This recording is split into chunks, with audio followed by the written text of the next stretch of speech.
नमस्कार दोस्तों, स्वागत है आपका आज के मुख्य समाचार में। सबसे पहली बड़ी खबर में आपको बताएंगे, सरकारी नौकरी, मुफ्त बस यात्रा, 3 फ्री सिलेंडर। जाने प्रियंका वारा के चुनावी वादे की बड़ी घोषणाएं। इसी के साथ दूसरी बड़ी खबर में जिक्र होगा कि जीतन राम मांझी बोले क्षेत्र के विकास के लिए 1000 करोड़ रुपए दें नीतीश जी। तीसरी बड़ी खबर में आपको बताएंगे कि एक ने अब चुनाव से पहले राजा भैया को दी बड़ी खुशखबरी, उनकी पार्टी को अलॉट हुआ चुनाव चिन्ह। दोस्तों, हर एक खबर की गहराई में आपको ले जाएंगे, लेकिन उससे पहले अगर आपको भी ऐसा लगता है कि भाजपा की उल्टी गिनती शुरू हो चुकी है, तो आप अभी इस वीडियो को लाइक कीजिए और इस लाल बटन को दबाकर चैनल को सब्सक्राइब करके घंटी बजाइए और कमेंट में लिखे जय हिंद। सरकारी नौकरी, मुफ्त बस यात्रा, 3 फ्री सिलेंडर। जाने प्रियंका वारा के चुनावी वादे की बड़ी घोषणाएं। जी हां दोस्तों, उत्तर प्रदेश में अगले साल होने वाले विधानसभा चुनाव के लिए कांग्रेस ने कमर कस ली है और इसके लिए पार्टी महासचिव प्रियंका गांधी वारा ने मोर्चा अपने हाथ में लिया है। यूपी चुनाव में महिलाओं को 40% टिकट देने का ऐलान कर चुकी प्रियंका गांधी ने बुधवार को एक बड़ा दांव चला और महिलाओं के लिए अलग घोषणा पत्र जारी किया।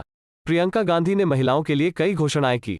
कांग्रेस महासचिव प्रियंका गांधी वारा ने कहा, पिछले कई महीने में उत्तर प्रदेश कांग्रेस ने प्रदेश भर की महिलाओं से सलाह मशविरा किया और उनके लिए एक नई राह बनाने का खाका तैयार किया। शक्ति विधान गृहिणियों, कॉलेज की लड़कियों, आशा और आंगनबाड़ी बहनों, स्वयं सहायता समूह की बहनों, शिक्षिकाओं और प्रोफेशनल महिलाओं की आवाज का प्रतिबिंब है। उन्होंने प्रेस कॉन्फ्रेंस में कहा, महिलाएं अब अन्याय सहने को तैयार नहीं हैं, इसलिए हमने महिला घोषणा पत्र बनाया है।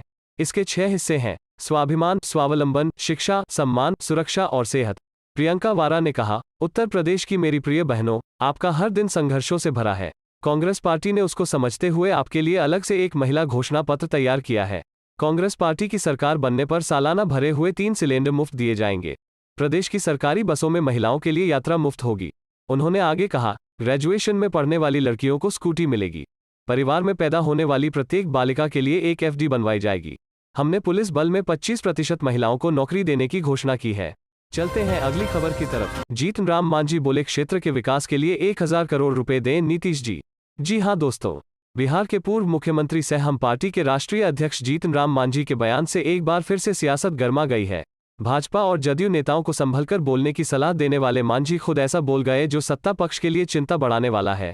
पूर्व मुख्यमंत्री जीतन राम मांझी गया जिले के इमामगंज विधानसभा में आयोजित एक कार्यक्रम में बोल रहे थे। यहां बोलते हुए मांझी ने यहां तक कह दिया कि वो अपने राजनीतिक जीवन की अंतिम पारी खेल रहे हैं, इसलिए कोई अपयश लेकर नहीं जाना चाहते हैं।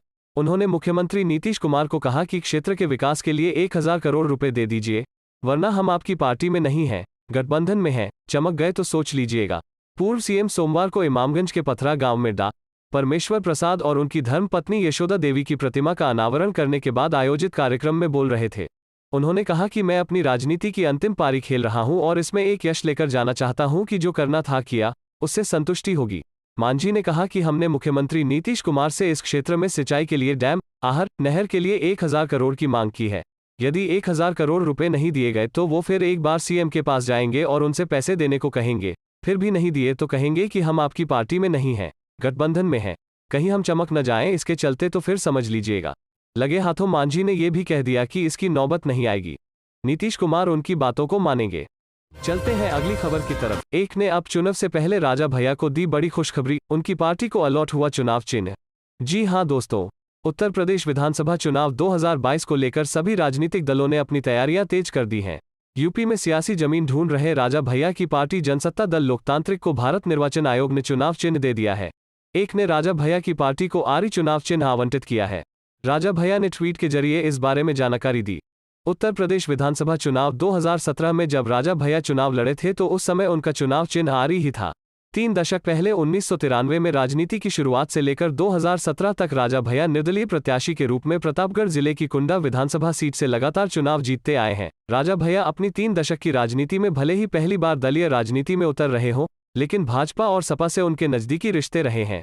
हालांकि वो कभी किसी भी दल में शामिल नहीं हुए।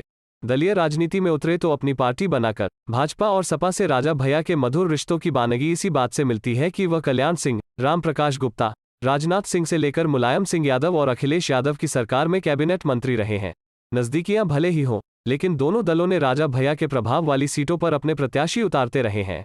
चलते हैं अगली खबर की तरफ। यूपी चुनाव में टोपी पॉलिटिक्स के साथ हनुमान जी की भी एंट्री, पीएम के तंज पर अखिलेश ने दिया जवाब। जी हां दोस्तों, यूपी में अगले साल होने वाले विधानसभा चुनाव को लेकर सभी राजनीतिक दल पूरी ताकत से प्रचार में जुटे हैं।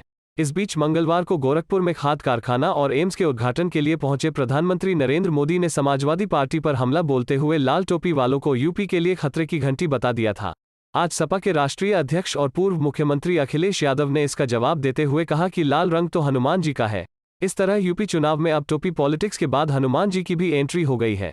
नई दिल्ली में संसद भवन परिसर में मीडिया कर्मियों से बातचीत के दौरान अखिलेश यादव ने कहा कि ये नई भाषा नहीं है। लाल टोपी और लाल रंग के बारे में यूपी के सीएम पहले भी बोल चुके हैं। लाल रंग भावनाओं का है। भाजपा भावनाएं नहीं समझती। हर एक के जीवन में लाल रंग है। जीवन तभी है जब लाल रंग उसमें है। लाल रंग क्रांति और बदलाव का भी है।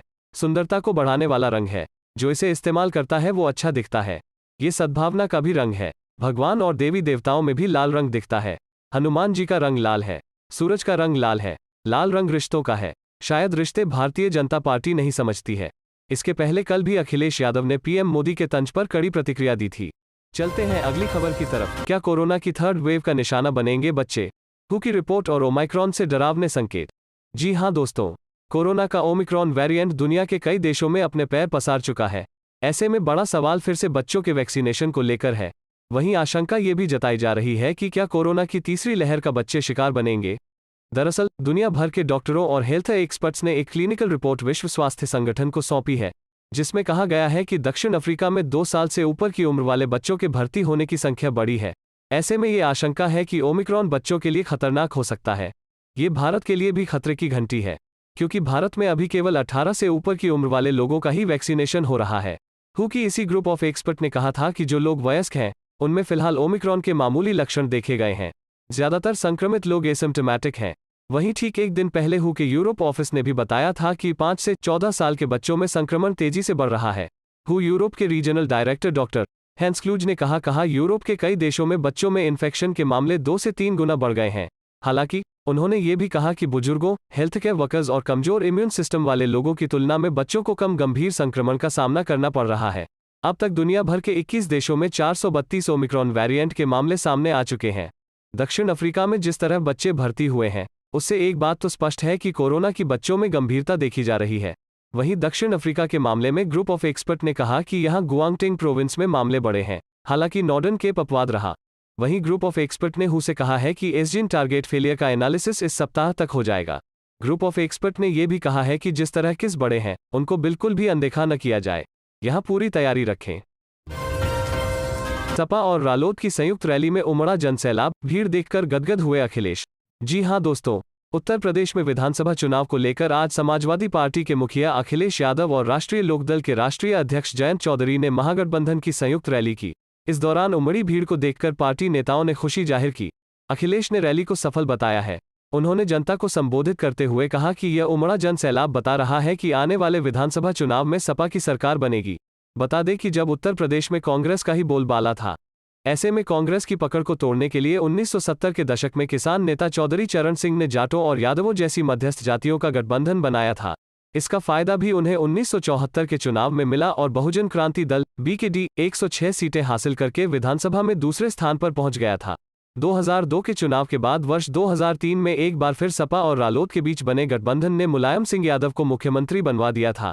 यह गठबंधन 2007 के चुनाव से पहले तक बना रहा, जबकि 2019 के लोकसभा चुनाव में सपा और रालोद के साथ गठबंधन में बहुजन समाज पार्टी भी शामिल हो गई थी।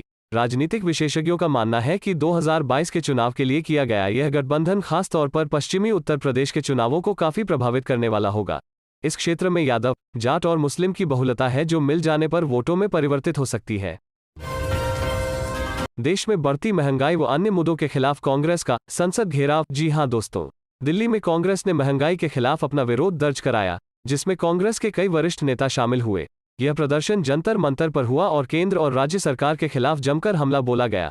दिल्ली में हुए इस प्रदर्शन में सैकड़ों की संख्या में दिल्ली कांग्रेस कार्यकर्ता, वहीं अध्यक्ष, जिला अध्यक्ष, ब्लॉक अध्यक्ष, विधायक, पूर्व मंत्री भी शामिल हुए। इसके अलावा शीतकालीन सत्र के दौरान राज्यसभा से निलंबित कांग्रेस सांसद फूलो देवी नेताम, छाया वर्मा, रिपुन बोरा, राजमणि पटेल, सैयद नासिर हुसैन और अखिलेश प्रताप सिंह भी शामिल हुए। वहीं कांग्रेस सांसद अधीर रंजन चौधरी ने कांग्रेस कार्यकर्ताओं को संबोधित करते हुए कहा कि भाजपा सरकार और उनके नेता बार बार इस बात का जिक्र करते हैं कि कांग्रेस ने 70 सालों में कुछ नहीं किया। यदि कांग्रेस ने नहीं किया होता तो 6 लाख करोड़ की संपत्तियां बेचने का मौका कैसे मिलता। महंगाई इतनी बढ़ गई है कि रसोई घर में कर्फ्यू लग गया है। सदन के अंदर और सदन के बाहर महंगाई को लेकर कांग्रेस का आंदोलन छिड़ा हुआ है।